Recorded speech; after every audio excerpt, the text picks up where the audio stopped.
वर्तमान काल में जिन शासन का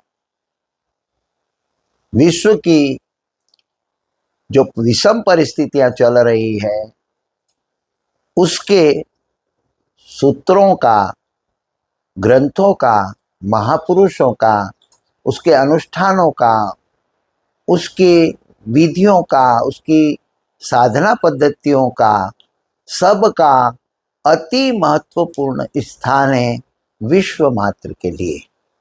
हमें शब्दों में नहीं उलझना चाहिए। जैन, अजैन, सनातन, ये वो, ये शब्दों की दुनिया नहीं है, ये चेतना की दुनिया है।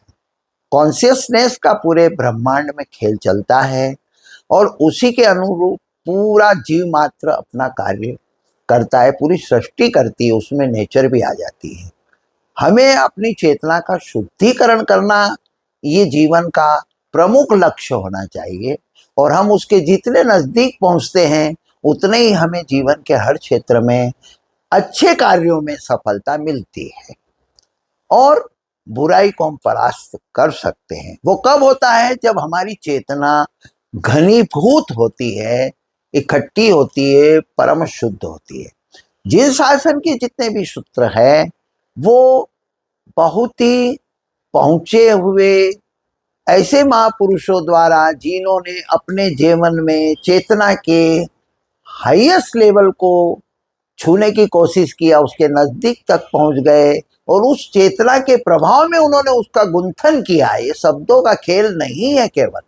और यदि उन सूत्रों का, उन तरीकों को उसी तरीके से अपनाया जाता है, उनका उपयोग किया जाता है, उनका उच्चारण किया जाता है, तो उसका निश्चित प्रभाव होता है।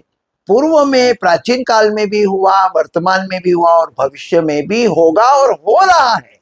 उसकी कंडीशन यह है कि आपकी अपनी खुद की पवित्रता, आचरण की, आपके वचन की, आपके व्यवहार की, आपके रहन सहन की, आपके खान पान की, आपके पहनावे की, आपकी संगति की कितनी है।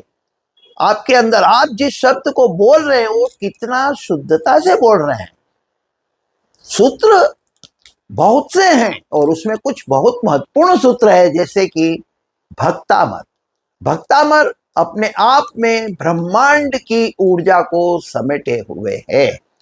शर्त यह है कि आपका उसका उच्चारण, उसका फीलिंग्स, उसका टाइमिंग्स, वो सारा आप बहुत तरीके से सेट करते हैं, किसी के मार्गदर्शन में करते हैं या स्वयं उसको सीखते हैं और फॉलो अप करते हैं, तो जगह की शुद्धि, वस्त्र की शुद्धि, शरीर की शुद्धि, ये सारी रख करके आप कहीं भी करें वो तो जीवन कल्याण के लिए, आप अच्छी भावना और अच्छे कार्यों के लिए निश्चित कर सकते हैं और निश्चित सफलता मिलती है।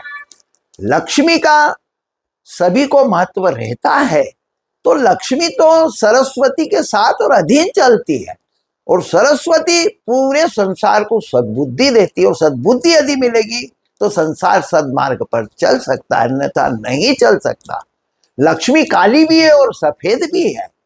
शक्ति ताकतवर काली महाकाली की भी और भद्रकाली की भी है, लेकिन सरस्वती शुद्ध, शुभ्र, सफेद, सम्यक, उसका स्वरूप बहुत ही अलग है, सुप्रीम है।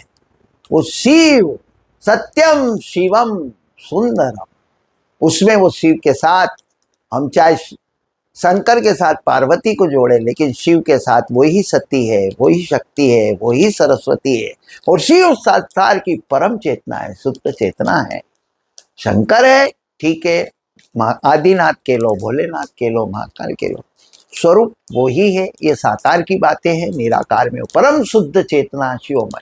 शिवमस्तु सर्व जगत परहित निरता भवन्तु भूतगणा दोषा प्रयांतु नाशम सर्वत्र सुखी भवन्तु लोकः। इस भावना से हमें अपने जीवन में रहना चाहिए।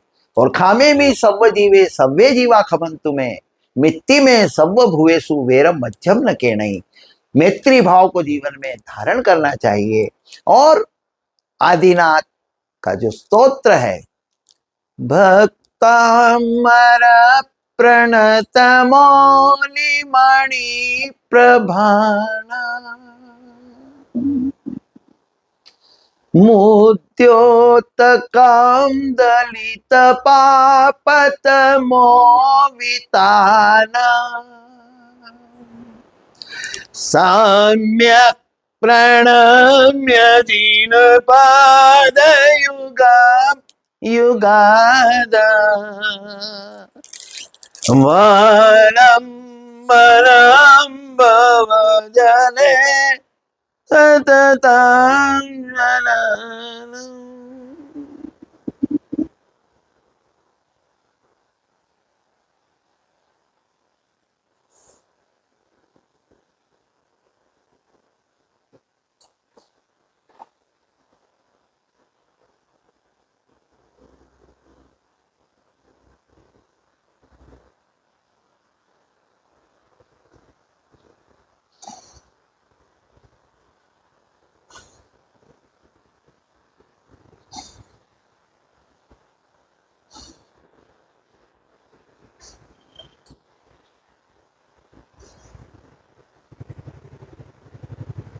शिव शिव सोहम शिव।